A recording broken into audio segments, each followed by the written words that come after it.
Welcome back to Limra pets. ఇవాళ video వచ్చేసి Persian kitten అండి. ఈ కిటన్ అయితే వేలూరు నుంచి ఆర్డర్ వచ్చింది. మన ఛానల్ చూశారు, సబ్స్క్రైబ్ చేసుకున్నారు.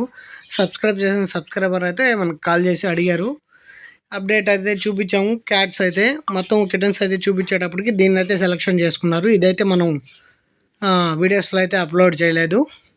అడిషనల్గా ఇంట్లో ఉంటే వీడియో చూసిన తర్వాత వీళ్ళు ఓకే అన్నారు. నిన్న ఈవినింగ్ అయితే ట్రాన్స్పోర్ట్ జరిగింది. అది కస్టమర్ అయితే రిసీవ్ చేసుకున్నారు. రివ్యూ కూడా అడిగాము. రివ్యూ అయితే చాలా బాగా చెప్పారు. ఇదైతే ఇట్లాంటి మరిన్ని అప్డేట్స్ కోసం మా ఛానల్ని సబ్స్క్రైబ్ చేసుకోండి, లైక్ చేయండి, షేర్ చేయండి. ఈ మధ్యకాలంలో అయితే చాలా కిటన్సే అయితే ట్రాన్స్పోర్ట్ చేయడం జరుగుతూ ఉంది. ముఖ్యంగా ఏంటంటే కిటన్స్ అయితే చాలా బాగా సేల్ అయ్యాయి ఈ మధ్యకాలంలో. ఇలాంటి మరిన్ని అప్డేట్స్ కోసంగా మా ఛానల్ని సబ్స్క్రైబ్ చేసుకోండి, ఫాలో చేయండి.